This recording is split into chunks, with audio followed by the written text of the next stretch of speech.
And welcome everyone. This is Marty Milligan with WSI. This week I am here with Robin Rogers, and she is going to talk to us about health and wellness. We have some questions that have already come in, and she's going to answer anything else that happens to pop up. Instead of jumping into all of our sponsors at the beginning of the video, I'm going to save those for the end this week because we've got a lot to cover and it's a lot of important stuff. So, Robin, welcome. Why don't you introduce yourself and tell the audience a little bit about you? Thanks, Marty. I'm so happy that you had me on with you today. I'm a nutritionist and a health and wellness coach, and I've been practicing in this line of work for about the better part of 20 years. I've had my own health challenges and physical problems, so uh, this work is really close to my heart. And the things that I do in my business, Inspiration Health and Wellness, is I help people to become the best version of themselves that they can be. So it's all tied together. It's not just your physical health and losing weight, which is kind of my specialty, but it's also a lot of other things that tie in with that. It's your mindset, your spirit, and everything that goes together just to make you as well and have optimal health as you can be. Great. Yeah, that's actually one of the reasons I really wanted to have you on is because you're one of the people who actually um, has a holistic, whole body approach Mhm. to wellness, and it's not just concentrating on your physical being, but it's also Right. everything else that's kind of going on in your life and trying to put together a total package. And I think that a lot of times, I think it's pretty common now that people start talking about sleep and the rest of their wellness. Mm-hmm. We've kind of finally crested that idea that hey, how I sleep affects how I eat, how I feel, how I exercise. But we Right. haven't quite figured out that there's a lot of other parts to life, and need to, and all of those are just as important. So taking a look at your entire person um, Exactly. is what so. And so that you're you are the one person I know of who kind of focuses on all those different things. You want to tell us a little bit about your business and where you're located, how long you've been in Sure. business, and the kind of customers that you serve? Sure. We are at 48 Donley Street, which is down on the waterfront. We're right across from Table 9 here in Morgantown, very close to the Marriott. We share the parking garage with the Marriott Waterfront Hotel. Um, we have a small office here, but we are loaded with information. We offer pharmaceutical grade supplements to help our clients achieve the results that they want. My partner is Dr. Matthew Foreman. He's a chiropractor and a doctor of natural health. So together we work on, like you said, all the holistic ways of your mind, body, spirit, and just all the different things that go on in your body and how each thing that happens to you is related. And, we start out with kind of what's going on with you, what's going on in your head. We want to get to the core of the problem, not just treating symptoms. So everybody wants relief from their symptoms. We want to sleep better. We want to feel better. We want to lose weight. We want to feel like, we don't have all these problems, get off our medication. But if we're just treating symptoms, then whatever is happening, whatever the root cause of that problem is going to come back. So we have to figure out what exactly is going on and how can we change it. Yeah, and I have to say that's one of the things I think that we have some common friends, and the difference in people's lives after they come and see you, and it actually looks like it's a not just a one time change. It's a change that sticks with people, for years, decades to a lifetime, Yeah. and that's really important as far as making this a sustainable improvement in life as opposed to an episodic. Because Right. if anybody who's hit 30 has probably done the episodic health improvement. You Hmm. start realizing you're mortal in your 20s, you go on some self improvement, you see the improvement, and you're awful happy about it. Hmm. But then again, life kind of comes at you, it gets in the way, and the next thing you know, you regress and you do it again. So you have these serial improvements, but they don't seem to stick because they don't really change how you approach your life and who you are and how you're doing things. Yeah. You said it exactly. We're not changing how we see ourselves. So your self image is really at at the root of everything that you do. So your whole life is based on how you see yourself. So if you see yourself as overweight, if you see yourself as incapable, or you're just never going to make it applies to all kinds of aspects in your life, financial, romantic, anything that you want to do. If you don't see yourself as accomplishing these things, you may find a method, a quick fix diet, match.com, whatever it is that you're doing to kind of get where you want to be, but then you can't sustain it, because the real work is, changing how you see yourself and what kind of person that you want to be, and be committed to that vision. Yeah, that's actually, I want to do a an entire show with a couple people who work in the area of self limiting expectations, Mhm. because I really think that our entire world is structured by what we think is possible in it, and your career, your physical abilities, your Mhm. relationships, your relationship with God, all of these things are related to what we think is possible for ourselves. and Absolutely. and I'm really surprised how much of our society is designed to put people in boxes. Hmm. You're the peg that goes into the hole, not the entire person. And it's unbelievable how easy it is to train somebody to think that they can only be a certain way. Oh, You know, absolutely. We do that to ourselves too. So after all that conditioning of, yeah, you only fit in this certain space, or this is how you have to look, or this is how you have to be, we don't believe in ourselves anymore. We don't think we're ever going to be any different, or this is all we're going to be. You're exactly right. I could talk all day on that's those subjects yeah. alone. I'm going to take you a little bit off of the intended topic when we get right back on it. But one of the things that I really enjoyed about, I was a software developer, a manager, and did a lot of corporate work in that area. And one of the things that I really enjoyed about the opportunities I had with a company called EDS was it allowed me to completely change who I was in my career, who I interacted with, the type of business I did all the time. I was constantly being a different person at work. And at first, it was very frustrating because it was a challenge to adapt to all these new situations that I was put in. Right.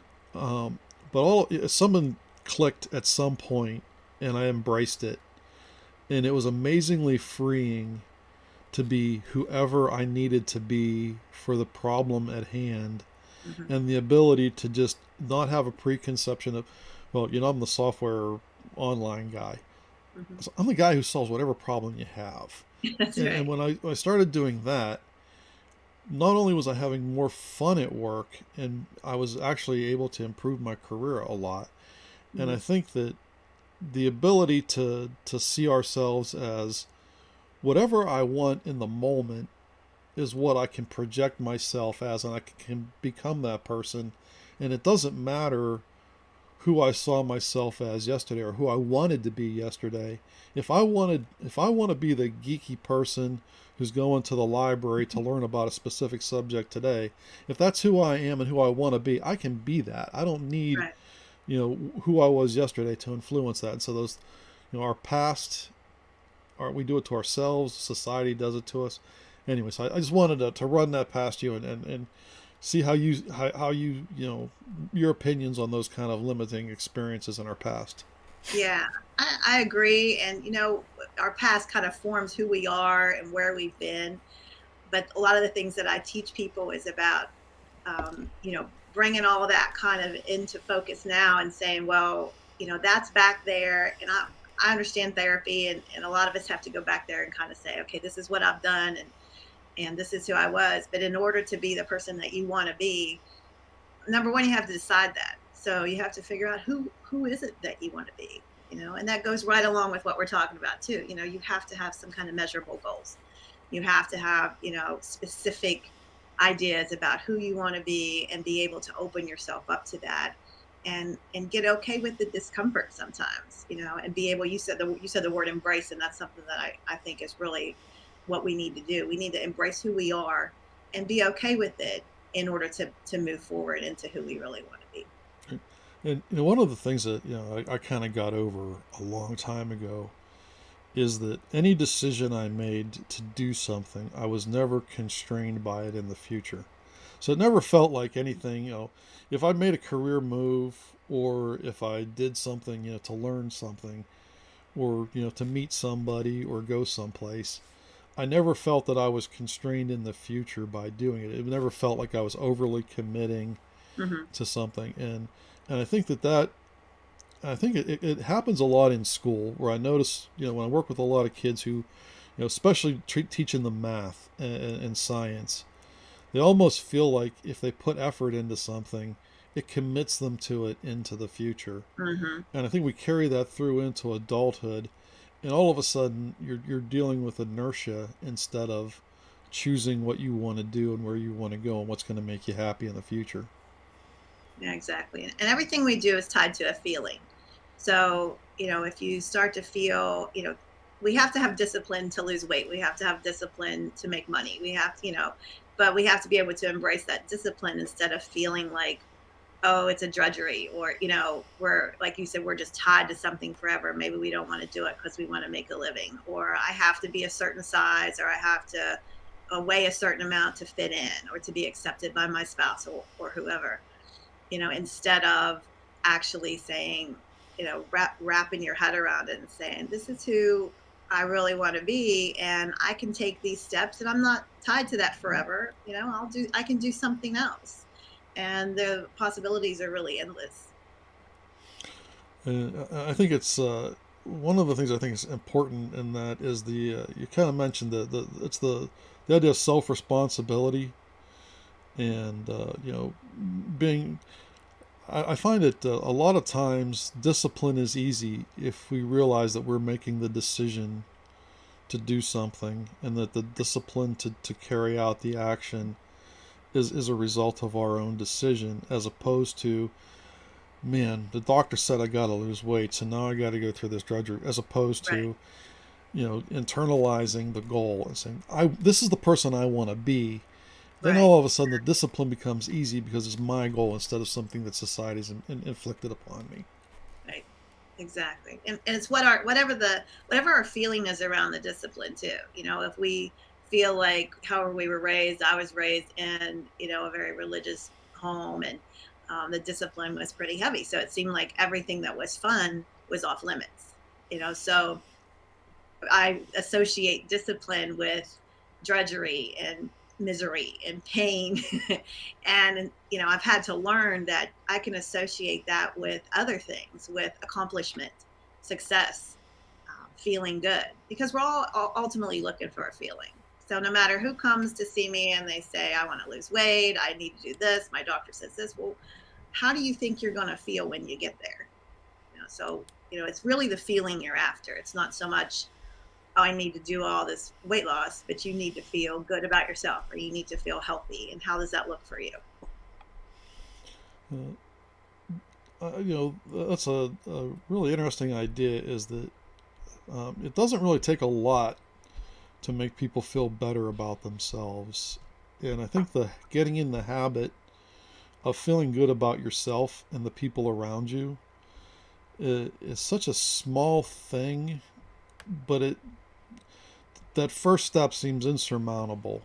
That, and it's and making sure that your first goal or your first step is something reasonable.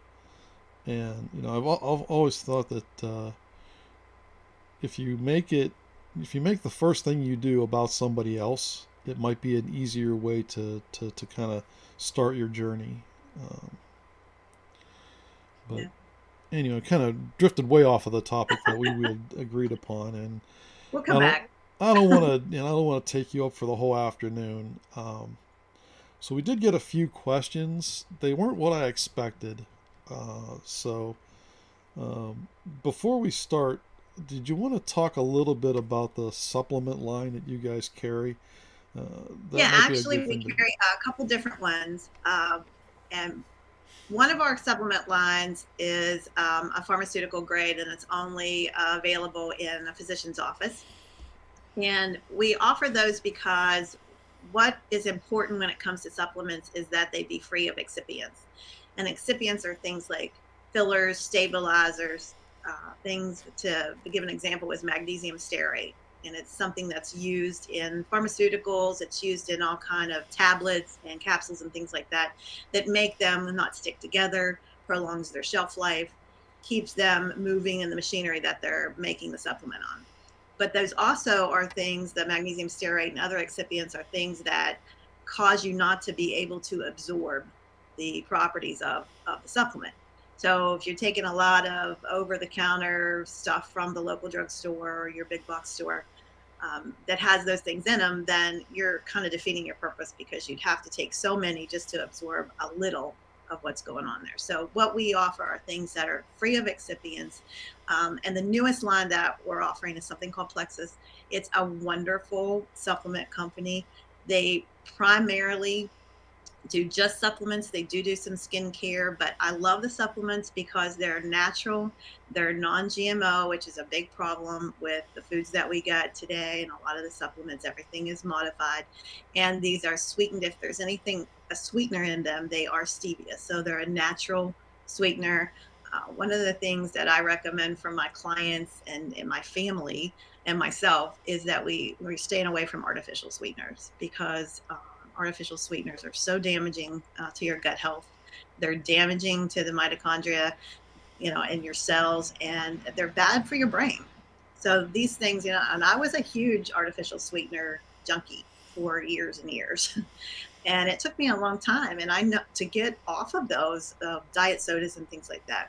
So the Plexus line's wonderful, and I would just really recommend it to anybody. And we have all kind of things that are tools to help you. I don't believe that supplements are an end all. There's nothing out there that can just, you start taking it, you don't change your life, you don't change the way you eat and the way you think, it's not going to work. They're a tool to get you moving in the right direction.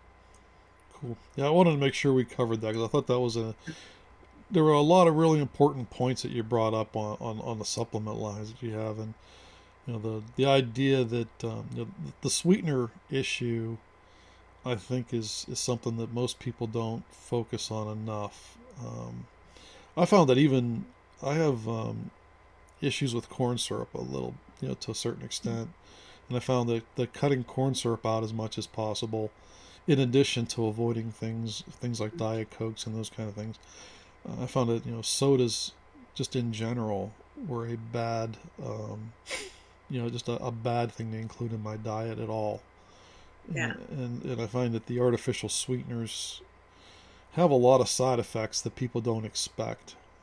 There's a lot of chemical, it's not just maybe chemical that's in the sweetener or in the soda or whatever food that you might be eating. It's the processing, the chemicals that are in the processing that were used to make the product. And if you look at labels, and one of the other things I tell my clients a lot is to, you've got to become a good label reader. And less is always more. So if you've got a whole slew list of stuff that's in your product, you shouldn't be eating it, and that's just kind of a rule of thumb. If you can't, if pronouncing it doesn't come out of your mouth, it shouldn't go into your Yeah. mouth.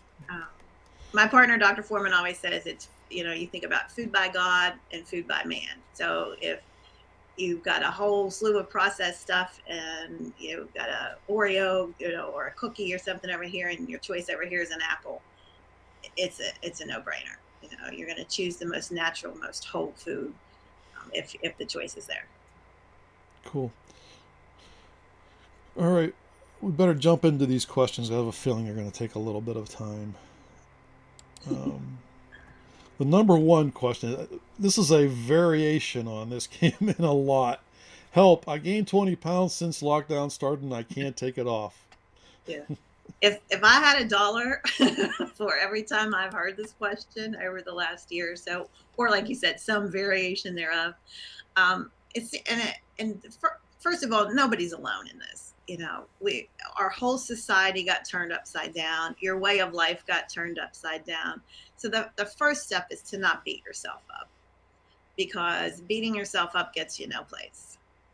And the second the second thing to do when you're in the situation like this is to just relax into it and say, okay, what do I need to do starting in my head to change my behavior?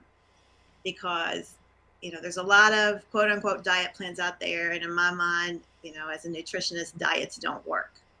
So I work with you as a coach for you to figure out the ways that are going to work for you.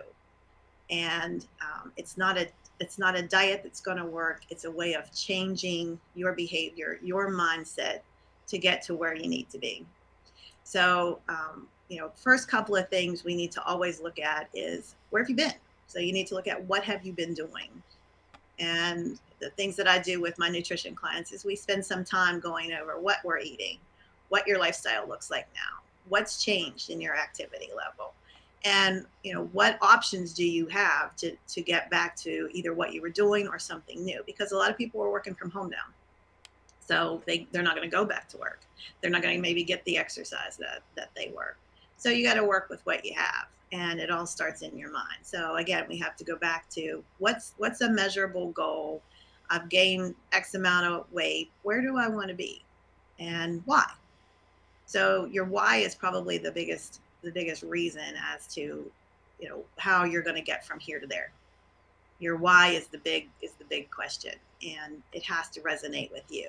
Like you said, if your why is just because your doc said, hey, you need to lose 20 pounds, it's going to be harder for you, because you're going to feel deprived. You're going to feel like, oh, this is going to be a whole lot of work.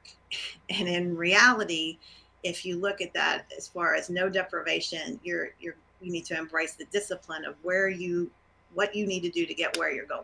So the first step in that is looking at that.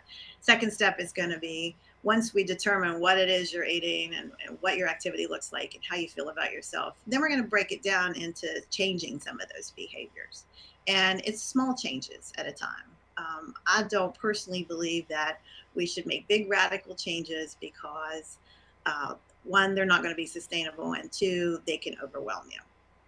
So the feeling of overwhelm is what I find a lot in my clients. And so we try to break it down into small little steps, small baby steps of changes that you can make every day. And we focus on three things: your gut health, which is primary. I've gone through it myself. I have a condition called leaky gut, and it's just where the nutrients do not get absorbed into the intestines the way that they're supposed to. So a lot of the foods that we've been eating over the years, environmental toxins, all kind of things like that play a part in that. So good food, good supplementation helps with that. Along with that is inflammation. So the inflammation in your body, we've been sedentary for more over COVID and the things that have been going on than we were. So inflammation can set in. Again, if we're not eating properly, more inflammation. As we age, you're going to have even more inflammation. So we're going to try to address the inflammation side. And then balancing our blood glucose, another big deal in getting to optimal health. And all that kind of rolls into hormone balancing too. And as we age, like you said, every so often we do this overhaul. Maybe we lose some weight, and then possibly we gain it back. So what I try to teach people is how to find it in themselves to figure out where you want to be. These are the steps to do it. They're small, sustainable changes. My favorite part about that is you started off positively, and I think that is, you know, the advice is great, and it's so important to get good advice. But that first step of starting out positive, and don't beat yourself up. A lot of No. people have this problem. Don't worry, we're gonna get you through it. Is so important. I can't. I love that. And we're human. We will make mistakes. We will fail. I mean, it's just part of the process. And it's not getting caught up in that and then wiping your whole process out just because you made one mistake or you had one bad day. There's no wagon to fall off of. It's just we're just moving along. You don't fall off the wagon. You just make a mistake, or you have a bad day, or you fail at something, but you get back up and you keep going. Yeah, that's actually one of the things I didn't focus on. I don't know if you saw. I had a friend of mine come in, Jenny Fields, who does um, corporate training, but we were talking about setting goals, especially around the new year. And one of the things I really hate about New Year's goals is that as soon as you miss them, you think, well, that's it till next year. That's right. Yeah. And one of the things I really wish we would have focused on a little bit more was every day is a new chance to do something right and good for you. And instead of constantly worrying about yeah, it's really nice that we have this annual thing, and it gives us a chance to reflect on ourselves, and it coincides with the holidays, and so it's a good time to do that. The downside of that is as soon as you have a problem, all of a sudden you might not you know do you might fall off the wagon and not get back on it till next year. So I think that's the every day is a new day, a new chance to do it right is such so important. Well, it's the change that you're making in yourself. If we find ourselves, and I see that people do it a lot, is they lose the same and gain the same 20 pounds, lose and gain the same 20 pounds over and over and over. Or depending on what else is going on in your life, if you're consistently not in the right relationship, or you're consistently making money and losing it. It's whatever you think about yourself and your abilities is what keeps you in that cycle. So you're in that little hamster wheel all the time, thinking this is always the way it is. This is always the way it's been. I had a discussion with one of my clients a couple of days ago. She says, "But this always happens." And I'm like, "That's because that's what you're thinking. If you're, it starts in your head. So your thought process is what changes your life. Our feelings, everything that happens to us, our self image just comes from your thought process. It's not what's happening out there. What's happening out there is just a fact, it's just your circumstance. It's how you react to it and what you think is what creates your actual experience." That has a lot of echoes of the radical self responsibility Mm. movement, where even though there are a lot of things that you can't control, if you take responsibility for them and how you respond, you're going to be a much happier person overall. And I know I get into a lot of talk, but it's not my fault. Why should I take responsibility for it? It doesn't matter that it's not your fault. Trust me, if you just take responsibility for it, you're going to be a much happier person, and that's what's important. Yeah, being accountable to yourself is the priority. Accountable to you and what you want to do with your life and who you want to be, because ultimately that's self-care, and it's not selfish. I get a lot of moms and people that let themselves, not care about their own self-care or their own health because they're helping other people. The people in the medical profession in my line of work are huge. The medical professionals that get coached by nutritionists and trainers is amazing because they're so busy caring about other people. Same way with moms, busy professionals. They don't take time for themselves, but that imbalance is going to create a lot of problems down the road for you. Cool. The second question is kind of related. I have not been able to get back to my normal routine after COVID. Is there something I can do diet or exercise wise to retrain my body to know when it is time to go back to work? Yeah, I think this kind of goes back to the mindset. You've got to start in your head. So you're retraining your thought process more than anything. So wherever we are now is where we are. So it's been how it's been, and you adapted to that, and you'll adapt to something else. You always do. But getting that thought process into a place that it needs to be, where you decide who you want to be and you work from that space back. So I tell people to a lot to think of where you want to be, what you think your activity level should be, what kind of person do you want to be, how does that person show up. So I work with a lot of women, and as a woman I look into my future and say, what kind of woman do I want to be, and how does she show up for herself. And so I think, I want to be a professional woman. I want to be fit. I want to be healthy. I want to attract a good partner, etc.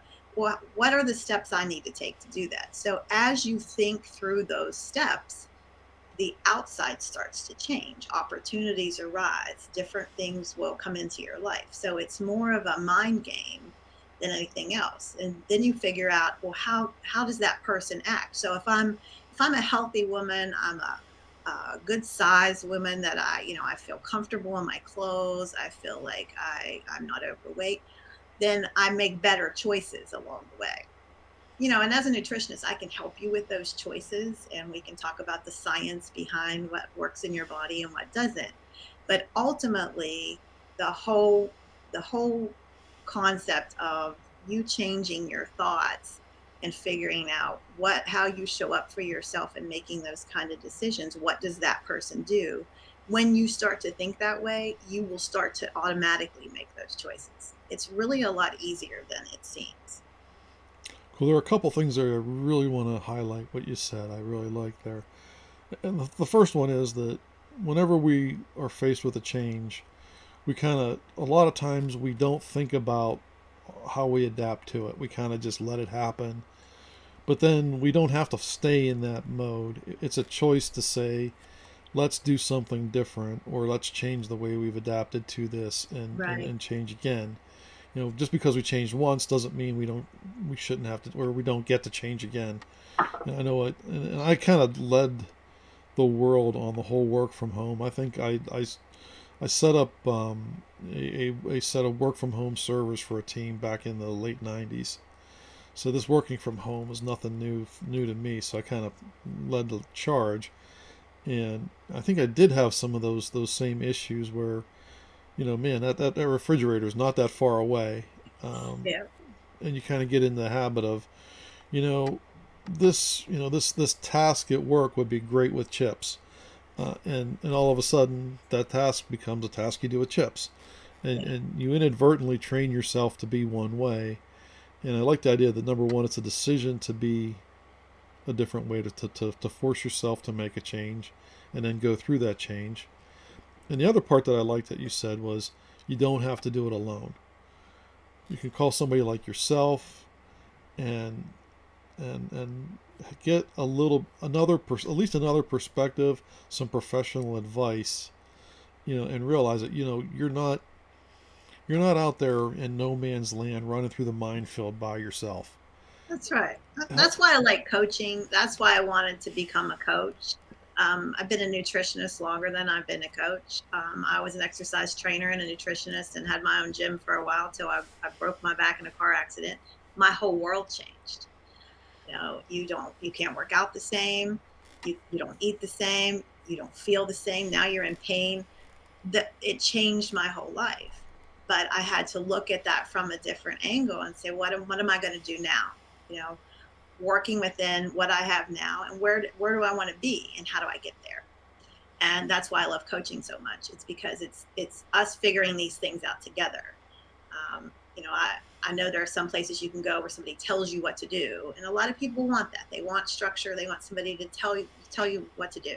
I can do that too, but it's I think it's much better for you if you are a participant in the change, if you are a participant in bettering yourself and changing your life, and we work on that together. And that's what I love so much about coaching. Cool. Next question: is it more important to avoid bad foods or to search out good foods? And I hate this question because I get it so much with the bad and good foods. I have a couple clients right now that are obsessing over food. This is a bad, place to start rolling down with bad and good foods. Because, from a nutrition standpoint and a science standpoint, we could find something bad about every good food and something good about every bad food. So the better part is to just think, what is going to nourish me the most? Okay, so we're kind of going back to um, rule of thumbs can be things like processed food. Stay away from those. Things with processed food, lots of ingredients. Are they bad foods? Not, not totally. Do they have some good qualities? Sometimes. And if we look over here, let's say fruit and vegetables and how wonderful they are. If we eat a steady diet of just fruit all day long, we're still going to have a lot of problems with sugar and more than likely run into the bathroom. So fruit, tons of fruit. So it's a balance. And it's the decision to say, what are the most nutritious foods for me?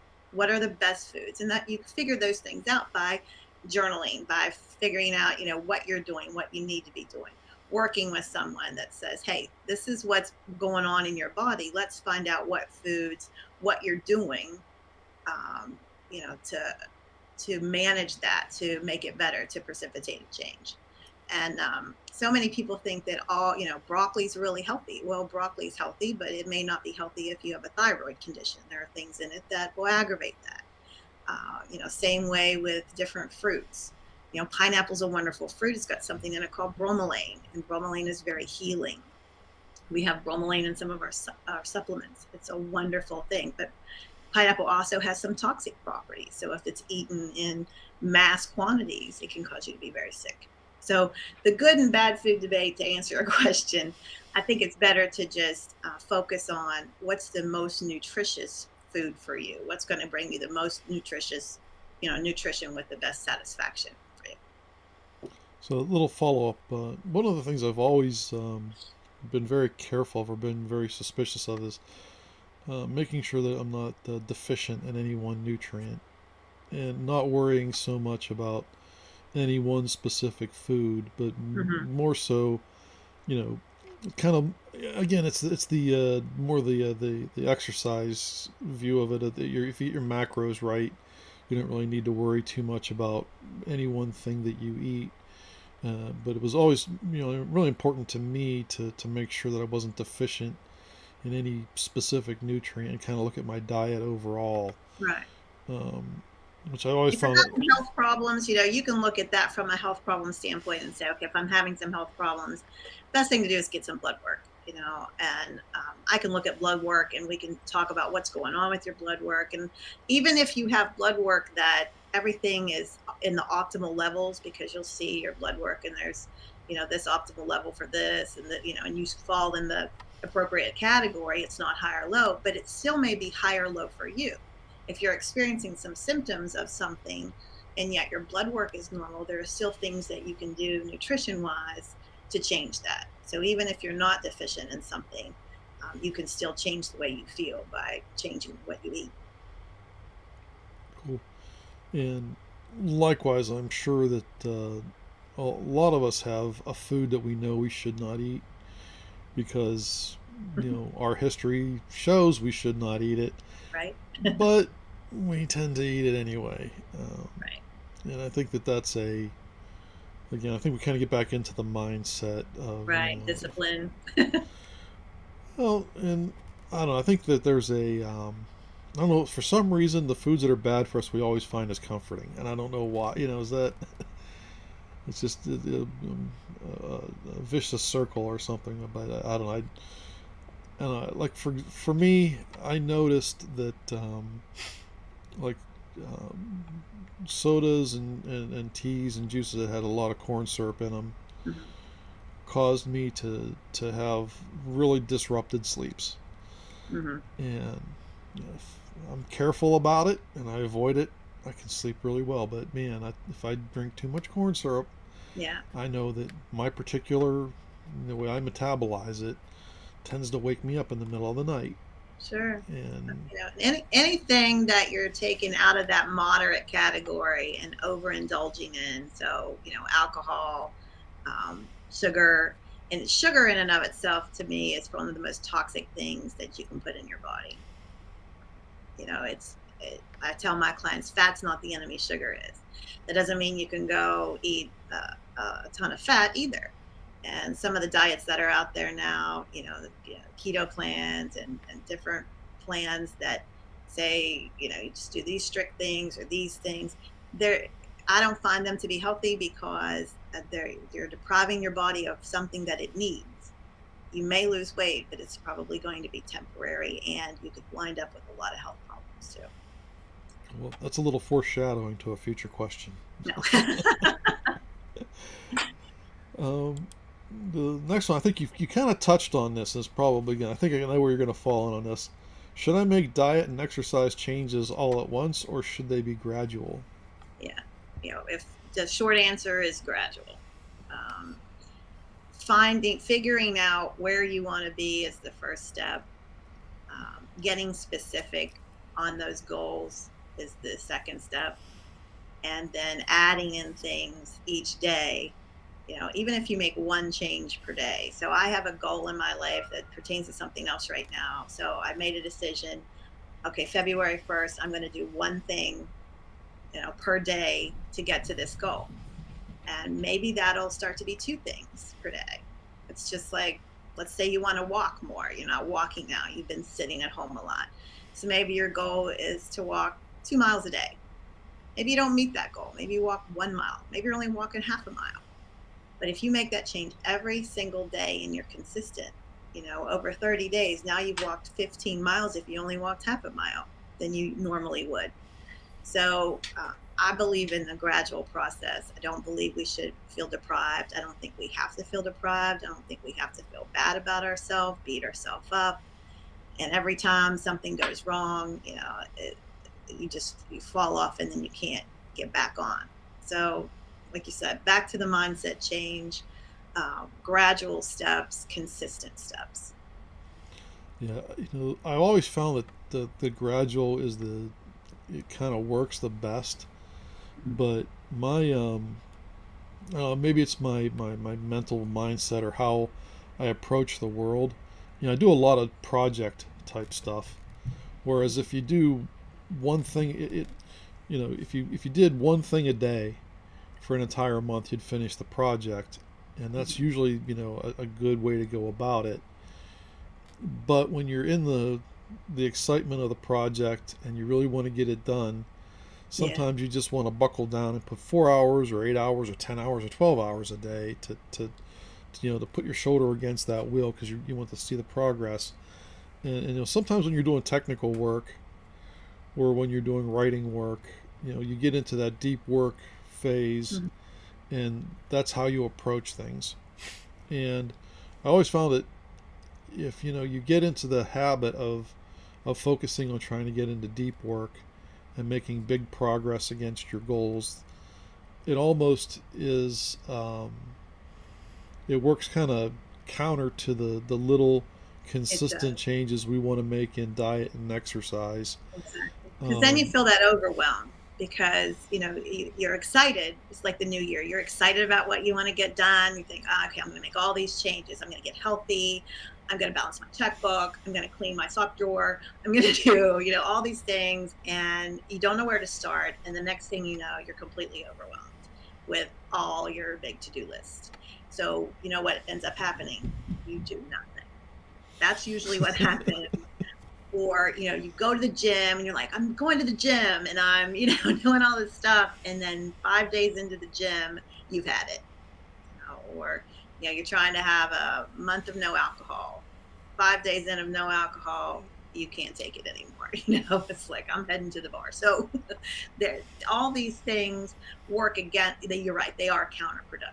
It's better to narrow that down and say, okay, what step am I going to take today? And it's okay for temporary projects where you're going to get them done like that and there's an end result. But this is something that, when you're changing your body, changing your lifestyle, that's an ongoing process. You're never going to arrive there.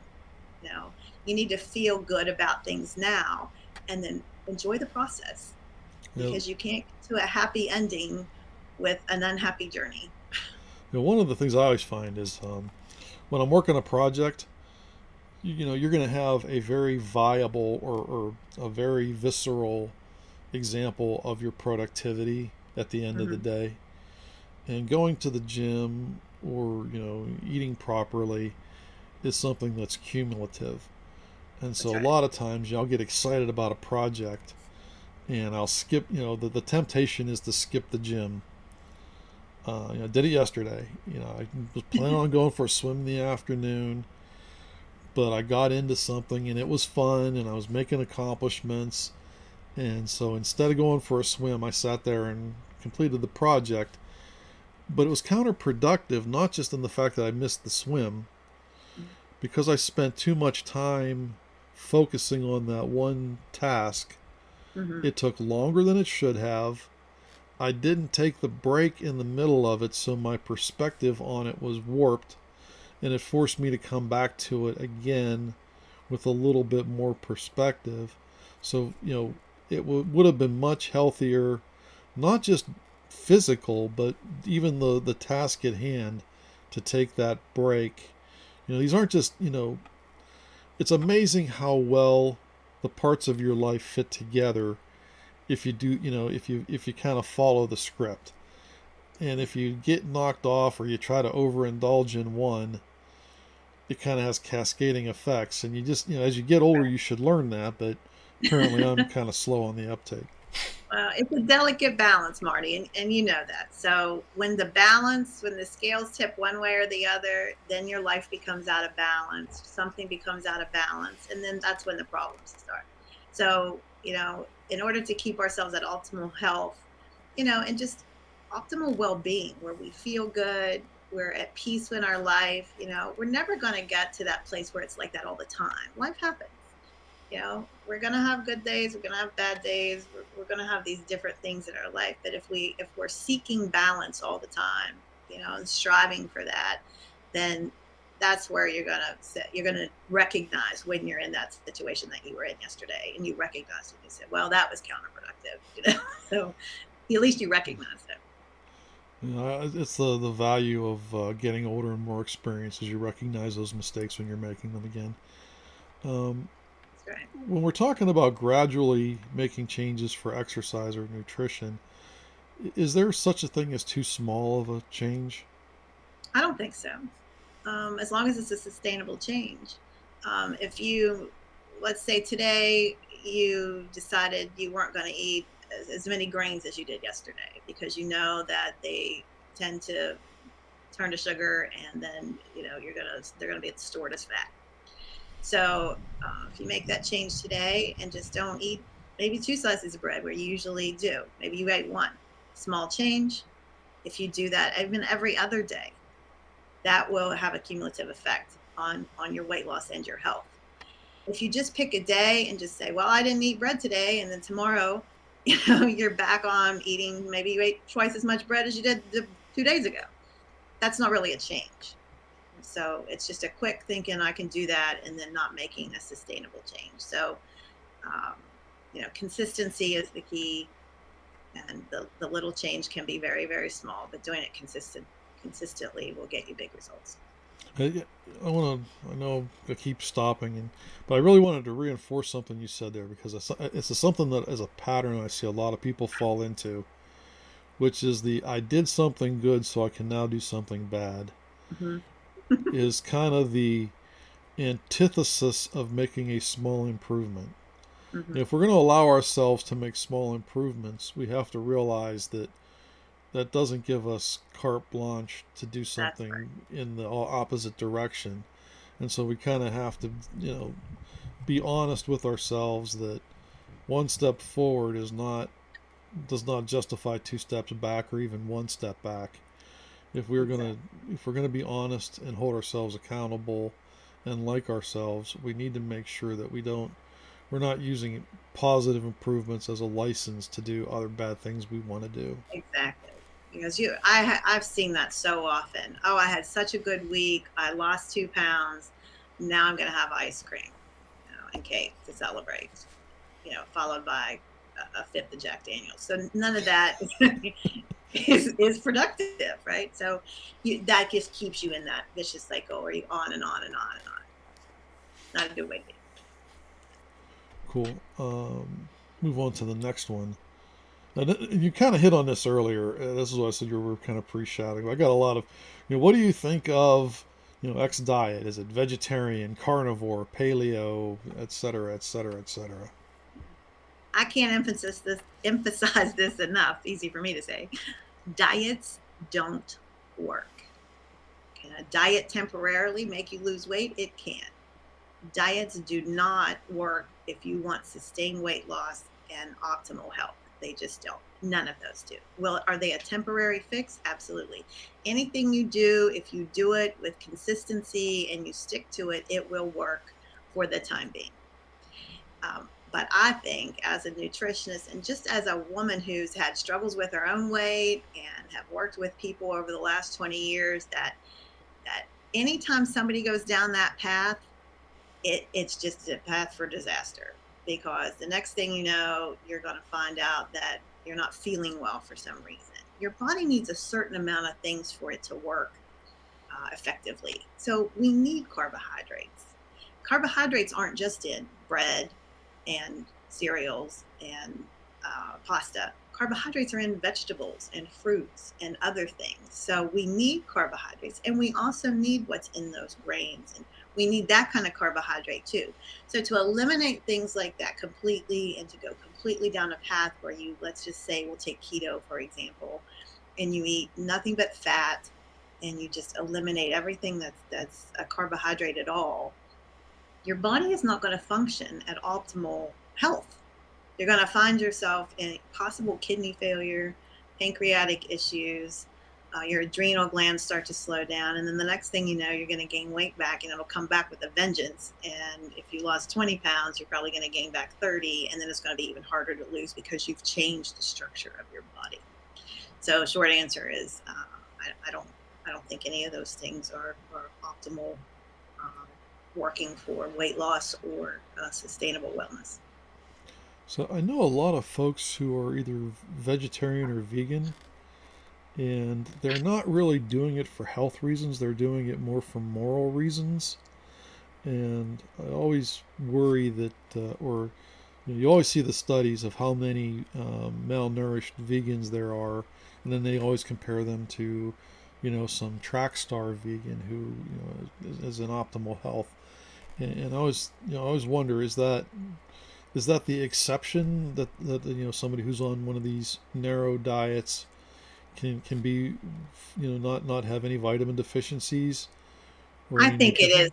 I think they are a lot of times exceptions because there are also people out there that have a natural predisposition to being very thin or very muscular. And regardless of what they eat, they need a really poor diet with a lot of sugar and, a lot of alcohol and things like that, and still can maintain, pretty decent blood work, can still maintain pretty decent health. I do think those are kind of few and far between. And I also think that even though it may not show up on a blood work or you may not feel bad, I think you might not be at your optimum place in where you could be. You could feel better than you do. And I think that, sometimes you see those people that are vegetarians or they are vegan and they're perfectly healthy, and that's okay. And if that works for you, you have to find what works for you. If that works for you, great. By and large, for most people, that's not going to work for you. I believe our bodies were designed to eat meat. I believe we were designed to eat vegetables and fruits and carbohydrates. It's what we have been doing for a lot of years. We weren't designed to eat Big Macs and macaroni and cheese out of a box. That's not really where we came from. And we've done so many things to our bodies that now they don't function properly anymore. So, even when you start eating healthy sometimes, it's your body's gonna react to that. And sometimes it'll be mad, when those toxins start to leave your body and you start to work on getting your body to optimum function again. It can be a bit of a struggle. So, you have to prepare yourself for that and realize that it's temporary. These problems are temporary and you can get to where you need to be. But I think there are those anomalies sometimes that people can do different things and still be okay. So if somebody wanted to stay vegetarian and came to see you, would you be able to give them a plan to at least keep them as healthy as they can be? Yeah, absolutely. We still need protein, but there are other sources of protein.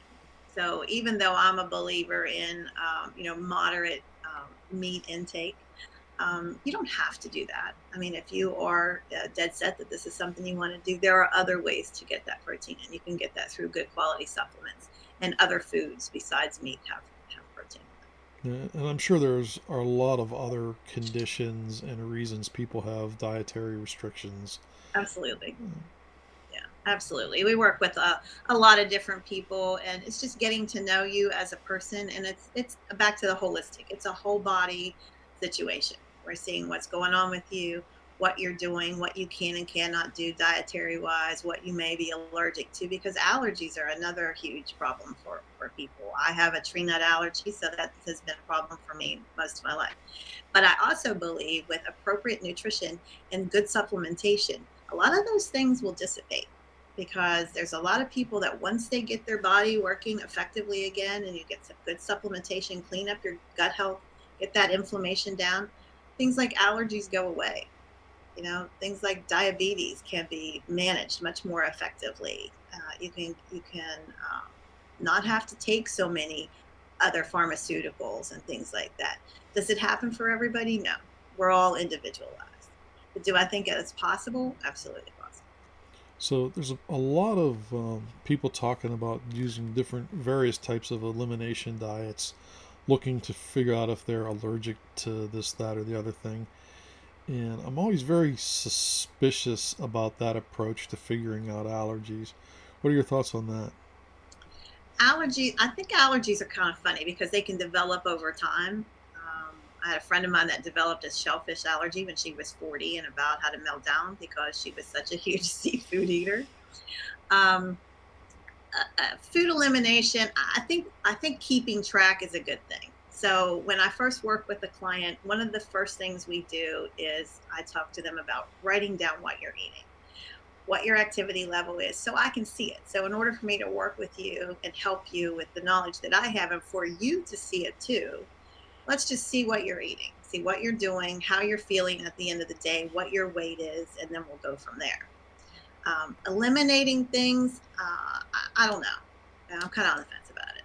I'm like you, little suspicious with that. Well, I mean, I don't know. I tend to think that the body is a system, It is. and that you never know how it's going to react. So when you do something like, I know a lot of folks are big onto they do the carnivore diet as an elimination diet to figure out if they have something else going on, and it just seems to me that that's you're making so many.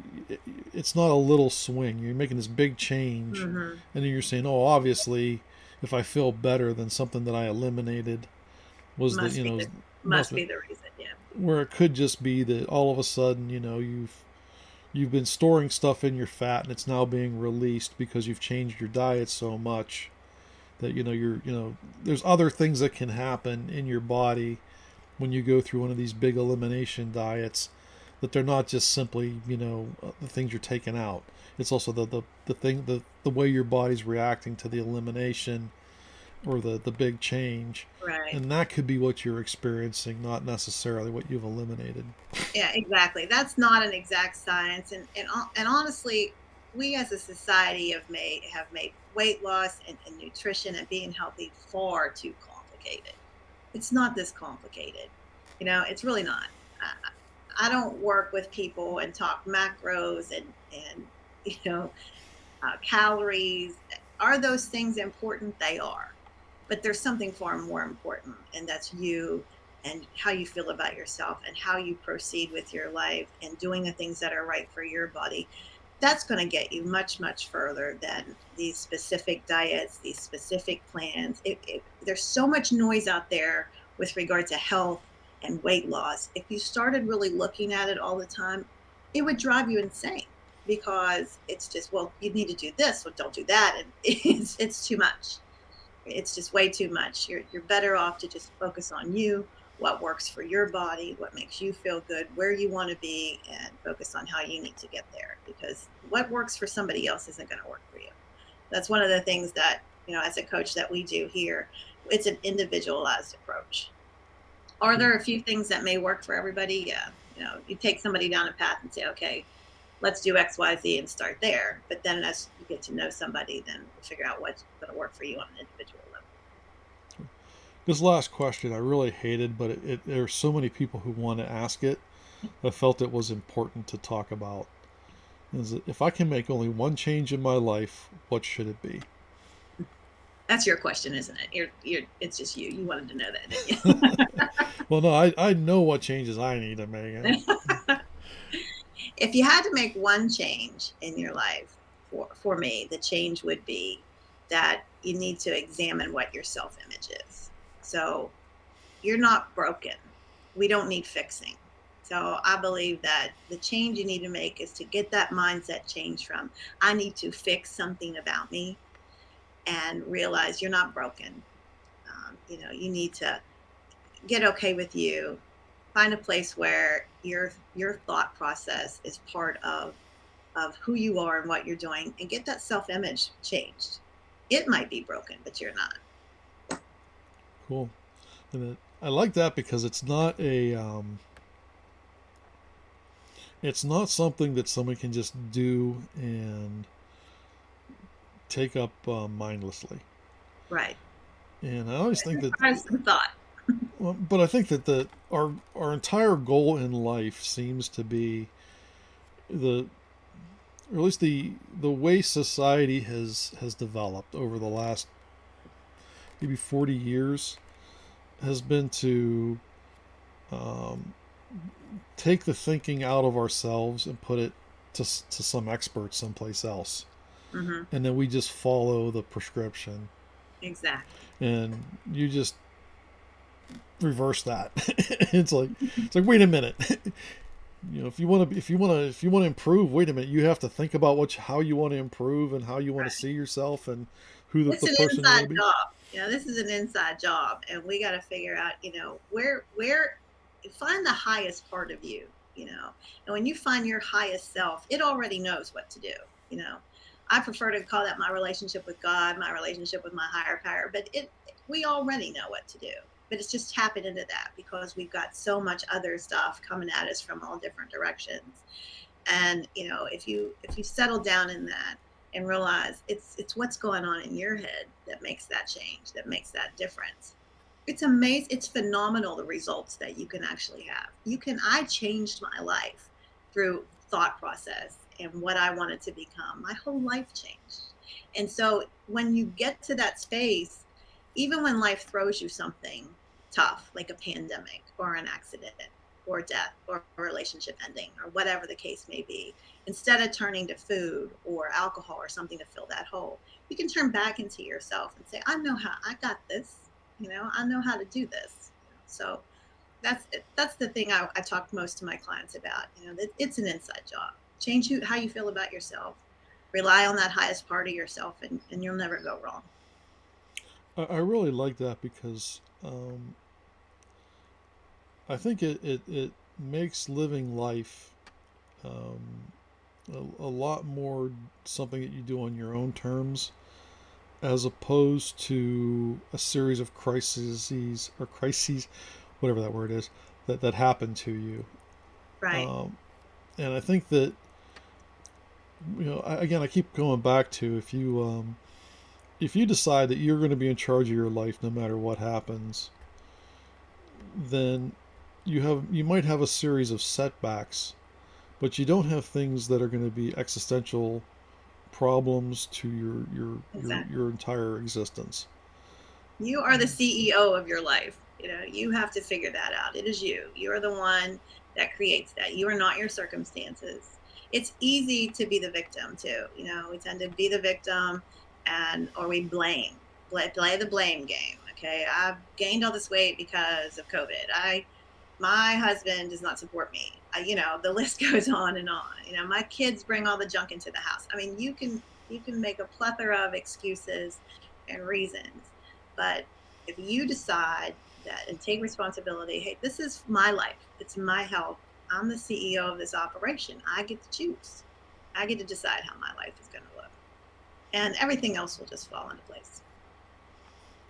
Man, I really love that. That is just, the you kind of said something that I think is kind of a third rail in our discussions.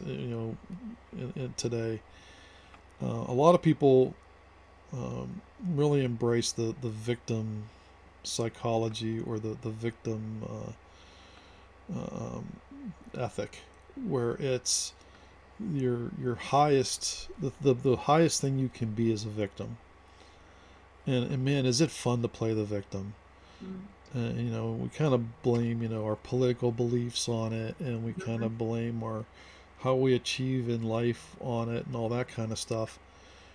And boy, when we're not responsible for something and we can be the victim and it's somebody else's fault, man, we can avoid achieving anything. We can avoid, making anybody else's life better. We can avoid That's making right. our life better. Every failure we've ever had to do the things we've wanted to do is somebody else's fault. We can be as envious as we want of other people because they had all the breaks and look at everything that bad happened to me.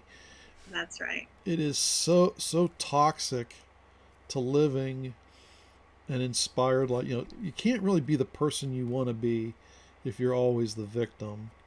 That's right. And it's just so, it's so, it feels so good to be that victim though. And people just are so drawn to it.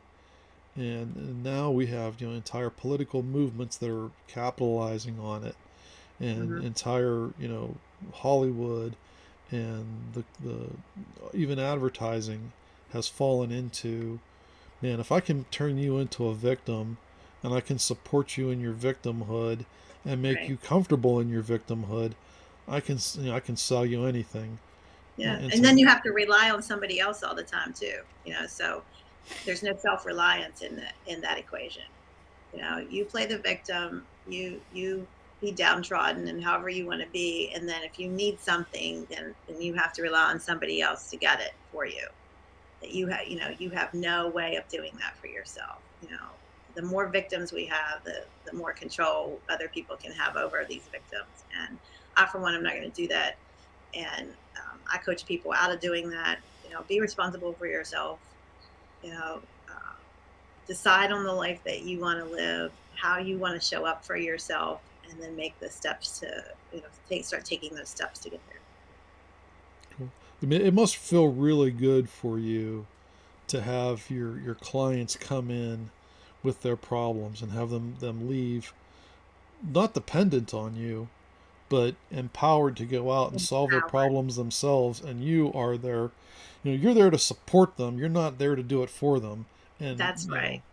That's my goal in life, is to empower other people to live their best life. I like people leaving me feeling better than they felt when they walked through the door. And at the end of our relationship together, I want them to feel like they are better people, having been empowered and encouraged by me to know and to have the tools to live their best life, to be healthy and to do all the things that they need to do to have optimal wellness and just peace in their life. Things are always going to happen, but you can always find that peace. You can always find that power in your own life and in your own body and in your own mind and your spirit to change anything.